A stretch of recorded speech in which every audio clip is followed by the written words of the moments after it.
cabin deep in the Montana woods, packages that put a nation on edge, and a 35,000-word manifesto that turned words into a trap.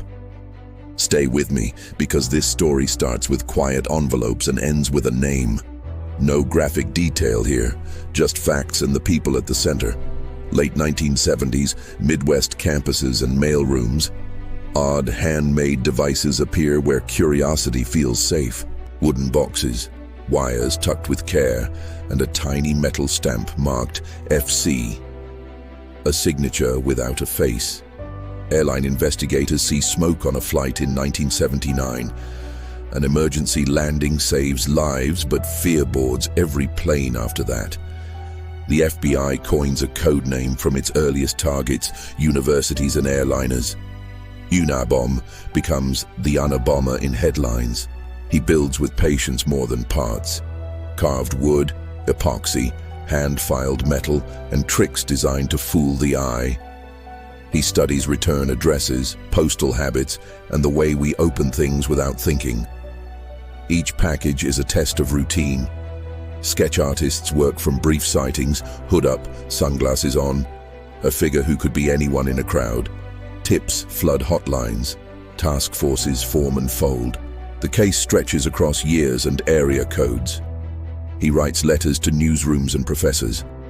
The tone is cold, controlled, and oddly formal. He rails against modern industry and technology. Not a rant, an argument meant to recruit attention. The injuries pile up and tragically lives are lost.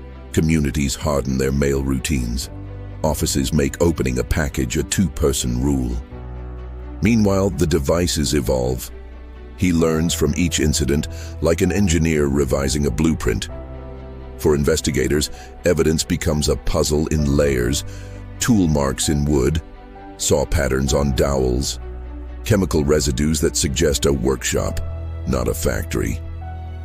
The FC stamp shows up again and again, a mark that says this is me without saying who me is. By the early 1990s, the case is a national ritual of caution.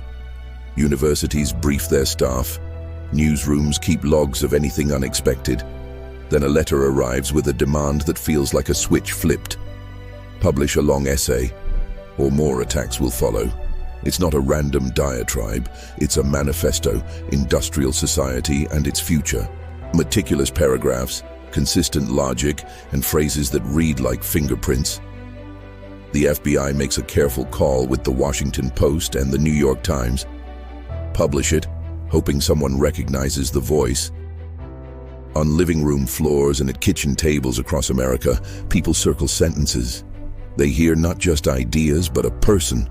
Linguists notice odd choices, unusual phrasing, regional constructions, and a stubborn way of arranging thoughts.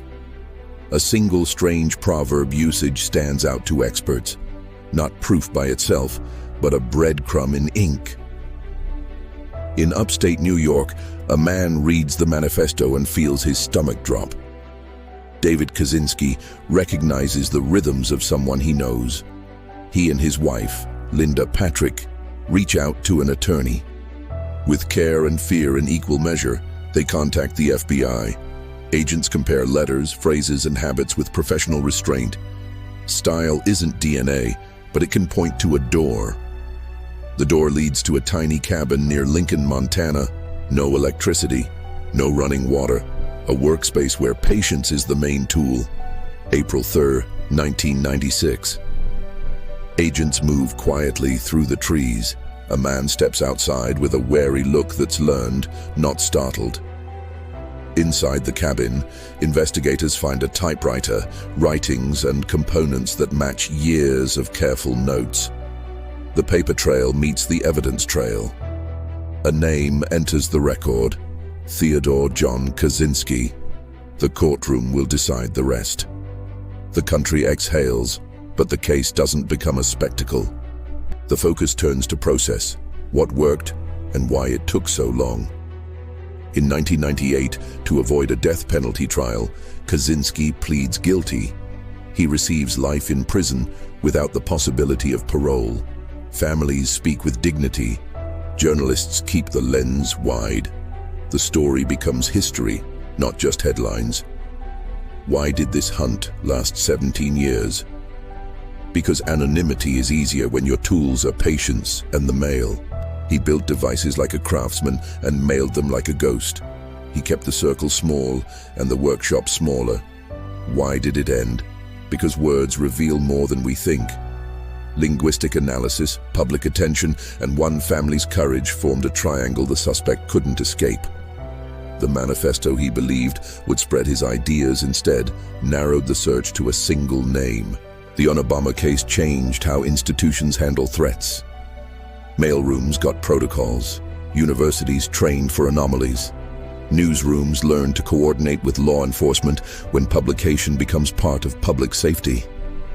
It also pushed forensic linguistics forward. Word choice, punctuation, and syntax entered the investigative toolkit. Not as magic, but as a map that needs roads, warrants, surveillance, and careful lab work to meet the standard of proof. Privacy and civil liberties entered the conversation too. When do words become evidence? How should a free press respond to coercion? The answers weren't perfect, but the playbook got clearer, faster, and more accountable. This story holds us because it lives in everyday habits. A package on a desk, a letter on a doorstep.